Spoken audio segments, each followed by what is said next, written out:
Hello and welcome to another edition of We Stream, the official reaction channel of epic rap battles of history.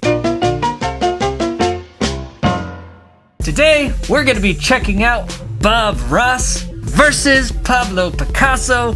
Before we do, I am a musician. I make my own content. It's not always completely awful. You should check it out. I put on a smile to become a jester, and still all the while the suicide festers. Don't mean to provoke her, I'm pleading with God. My gimmick's a joker, so I'm Jason Todd. Also, if you join me on Patreon, you can get yourself a cool Skeem mask or some of these fantabulous little stickers every month. Wow! Or you could go to WeSkeem.com to buy WeSkeem merch or Teespring, all that crap.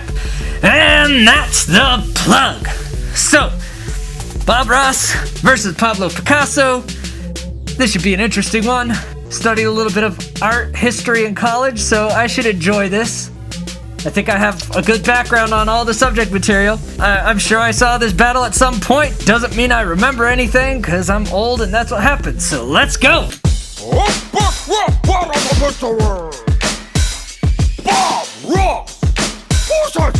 Bob Ross versus Pablo Picasso! I am the greatest, devoted on Muhammad Ali. I melt faces, call me MC Dali. Alright. A couple things there to open up. The Muhammad Ali MC, and he melts faces. So, Muhammad Ali, greatest boxer, who actually says I am the greatest, so he's just saying for the art world, he's the greatest. And the melting faces line, when he puts in, let's see what he says The there. greatest, devoted on Muhammad Ali. I melt faces, call me MC Dali. Call me MC Dali, melt faces. Dali is another artist who did like melty look pictures, and Picasso did some stuff as well, painting melted faces and melting faces when you're like super awesome, that sort of thing. So you got like you get, you know, Salvador Dali and melted faces. See where clever. Your whole body at work is a fluffy mountain of crap. You're the PBS version of Nickelback. But I think you must. Oh, come on now. Let's keep it civil here. So, he says your entire body of work is a mountain of crap, because Bob Ross paints a lot of mountains. And you're the PBS. PBS is the channel Bob Ross is on for his show, The Joy of Painting. Nickelback, one of the most hated rock bands of all time, for just being very generic, repetitive, always the same crap to make a buck rock.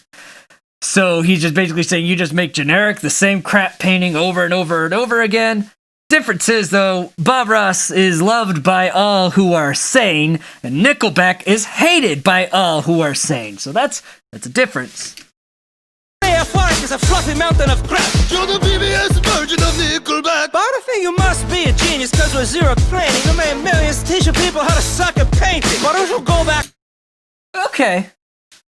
So, he's saying, let's, hold on. Work is a fluffy mountain of crap. You're the PBS version of Nickelback. But I think you must be a genius, cause with zero.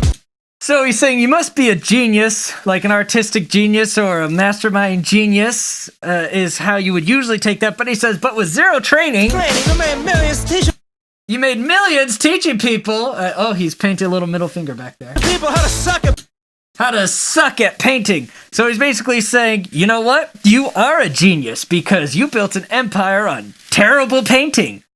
That hurts. I like Bob Ross's happy little trees. Calm down. painting. Why don't you go back home and beat your brush, you chump? I could make better art with my wiener. Okay, let's back this up. Go back home and beat your brush, you chump. I could make better. Alright, so first he says, why don't you go back home and beat your brush, you chump? If you've ever watched Bob Ross, then you know that when he washes his brush, he takes it, rinses it, and beat the devil out of it. And he always laughs when he did that. I like to wash this brush. It's a lot of fun. There we go. Shake off the excess. And just beat the devil out of it. Every time. He'd give himself a nice chuckle when he beat the devil out of that brush. That's why we love that man. So Picasso's saying, why don't you go home and just beat your brush? Which might be also a double for, like, beat off masturbation here, because he leads into Art with my wiener. he says he can make better art with his wiener. But then, lump, like with his wiener lump, then he picks up this dog. All right, guys, this is time for Big Boy Brain. I don't know what this reference is, but you could take context clues to figure it out. So let's take context clues. He said wiener, lump, lump is spelled with a capital L, and he picks up a wiener dog. So based on context clues, Picasso either owned a wiener dog or had close association with a wiener dog named Lump, and he's saying that he can make better art with his wiener dog Lump, and because he's saying he could make better art with it, then I would also have to try to assume that it's most likely possible that Picasso probably painted this wiener dog.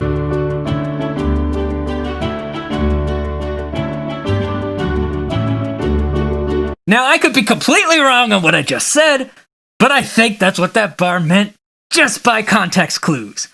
Let's keep going. I'm so glad you could join me today, so I could teach you how to feel some joy when you paint your Good old Bob Ross. Oh, the little intro of Joy of Painting. So yeah, he's glad you could join us today because he says that at the start of all the TV episodes and teach you how to put some joy into your painting because Picasso's notoriously not joyful in his painting, and Bob Ross's show is called The Joy of Painting. I think that's what it was called. I'm so glad you could join me today, so I could teach you how to feel some joy when you paint. You're a moody little genius, always so serious. I know, you must be on your blue period. You're All right. I think there's a couple things there. little genius, always so so I could teach you how to feel some joy when you paint. You're a moody little genius, always so serious. Moody little genius, always so serious, because just Picasso as an artist. And then, I know, you must be on your blue. you must be on your blue period. I think there was like a period of time in Picasso as an artist that was called the blue period. I think it was just like he drew a lot of blue tone depressing paintings. I think that's what that reference is. I don't really remember. If you're like an art major in college or something, you could do something useful with your degree for the first and last time by elaborating if I'm right about the blue period thing. And that's about as much use as you're ever going to get out of that degree. So, yeah. Period. Your work is melancholic. I'm painting happy little trees. Call me Jackson Pollock because I splatter MC. Okay. We had a Jackson Pollock line in the Eggman versus Bowser rap, didn't we? So I kind of explained Jackson Pollock in that one. It's he's a splatter painter, so that's why he's saying melancholic. I'm painting happy little trees. Call me and always happy little trees with Bob Ross. And every tree needs a friend. If you paint one, you need another one friend. But he says, call him Jackson Pollock because he splatters MCs and, you know, splatter painting. As a splatter MC. And splatter as in kill or whatever. Voice is Sue, so let's do this. I twist you up like you're a Rubik's Cubist. Okay, voice that soothes, let's do this. And then he twists you up like you're a Rubik's Cubist. I think Picasso was one of the big guys from the Cubist art style that came across, or that started up, I'm pretty sure. So yeah, I'm sure Picasso was into Cubist art, I would imagine, and then just Rubik's Cubist. Bob Ross was around at a time that, I think his show probably started around the time that the Rubik's Cube would have been coming onto the scene in the 80s. His show started in the late 80s, early 90s, right? Maybe mid 80s. So who knows? The Rubik's Cube might have already been out for a little while, but anyway, that's the joke. So now that it's explained, it could go ahead and not be funny anymore, but you'll know that that was the joke. And now you can enjoy having the knowledge of the joke without any of the humor, because, you know, that's the way you live your life now when you come to this channel. With the voice So let's do this. I twist you up like you're a Rubik's Cubist. Don't use that word like you know what it is. You painted 30,000 pictures of bushes and sticks. Don't you? Alright, so now he's accusing Bob Ross of not even knowing what cubist, or was it called cubism? I don't know. But it's saying like, you don't even know what that word is, cause you... Don't use that word like you know what it is. You painted 30,000 pictures of bushes and sticks. He's saying you painted 30,000 pictures of bushes and sticks, cause, you know, Bob Ross liked his nature paintings, and so did everybody else like me. Don't you erroneous know that you stole your whole show? You just ripped off your teacher and added an afro. My name is Pablo Picasso. Alright, so I know what he's talking about. So he says, does your audience know you stole your whole show? So Bob Ross, he's talked about this before he died anyway. He was taught how to do what he does. If you don't know, what Bob Ross does is he does wet canvas painting. So essentially you start with a wet canvas, and it allows you to paint very, very quickly. So in like 30 minutes, because he had these 30-minute episodes, you have these really cool landscape paintings that are very simple to do. Like you could teach a kid or beginner to do it like that, but it looks a lot better than it really has any business looking, because you're manipulating color and shading, and you're using a wet canvas to be able to do it fast and do this whole thing. So that's a specific technique of painting that Bob Ross was known for and what he taught, but he learned it from someone else who I believe even had their own show at first. But Bob Ross was just such a much more likable presence, and his soothing voice and the way his show was, that Bob Ross took off, and his teacher was just kind of left in the dust, and his teacher always complained about Bob Ross's success, saying that he was better than Bob Ross was at it anyway, blah, blah, blah. Honestly, dude, you can't just like say that you're the only one that's allowed to do wet canvas painting, so I'm on Bob Ross's side with that. So anyway, there's some history for you in an epic rap battle of history. Who knew? Oh, that you stole your whole show? You just ripped off your teacher and added an afro. My name is Pablo Picasso. Oh, also, Bob Ross hated the permed hair. He did it because he was broke. He got a perm because he was broke, and then it became part of the look, so he was never allowed to change it. And later on in his career, he really hated having the perm. It's kind of sad to know, but he wasn't allowed to change it because it was like part of the marketing shtick. That you stole your whole show? You just ripped off your teacher and added an afro. My name is Pablo Picasso, Jose Francisco de Paula, Nepomuceno Maria, de los Remiro Cipriano, de la Santissima Trinidad, Ruiz y Picasso. Back to you, Bob. That's a long name. I have a feeling that that's probably Picasso's actual full name, because I think Picasso came from money, and people that come from money where he was from have long names. And he's like, back to you, Bob. So I don't know, that could be an exaggerated version of Picasso's name, but I would not be surprised if that was literally his name. Again, college art major, you have a second opportunity to use your degree that you never get to use. Bob is dropping bombs like this is Guernica. Served 20 years. Air Force. United States of America. America. Yes, Bob Ross was in the Air Force, and he was a sergeant, I think. And he got so sick of yelling that he promised he would never yell again after he retired from the Air Force. But there was something before that. Was dropping bombs like this is Guernica. Like this is Guernica. Huh. I don't know that one. I'm assuming it's Picasso related and has to do with bombs. Picasso painted a lot of stuff about depressing stuff, so maybe it was something depressing having to do with Guernica and bombs. And I don't know. Guernica. Served 20 years. Air Force. United States of America. My technique will make your mistress weak. Put her to sleep. Elbow drop a drink. I go deep.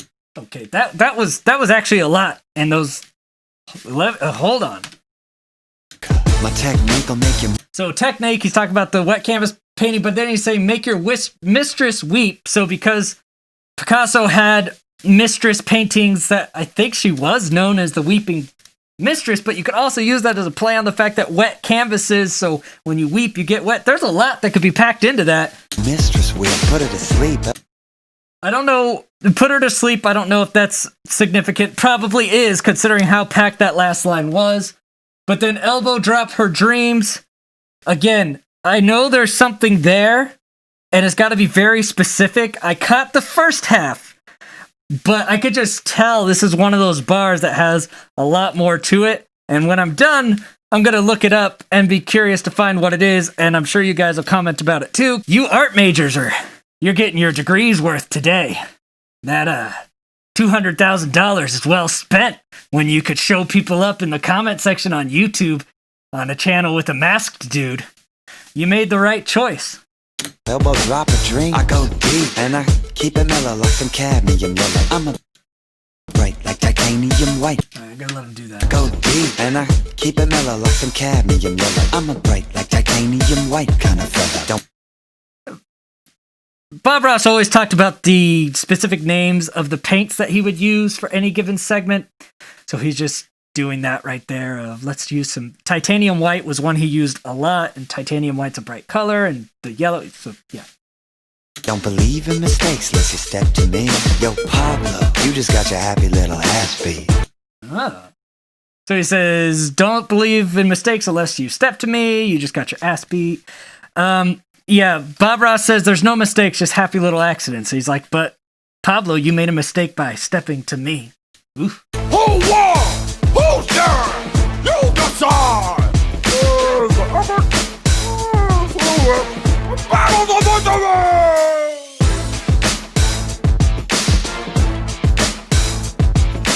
See, anything? No. Okay, so that was a good one. There's a lot in there. I enjoyed that one a lot. So, who won? I'm gonna give it to Bob Ross because Bob Ross was so calm, cool, collected. There was a lot of depth to some of Bob Ross's stuff, and I know I didn't pick up on all of it. Same with Picasso, but it was a good battle regardless. But I'm giving this one to Bob Ross. So, if you liked this video for some weird reason, don't forget to hit like, leave a comment, subscribe to the channel, do all those things that boost me up in the algorithm so I can continue to let my wife not work as much so we can raise our child without daycare. Haha, now you're guilty, so you will subscribe. I win! Until next time, I scheme, you scheme, we all scheme for ice cream. Bye!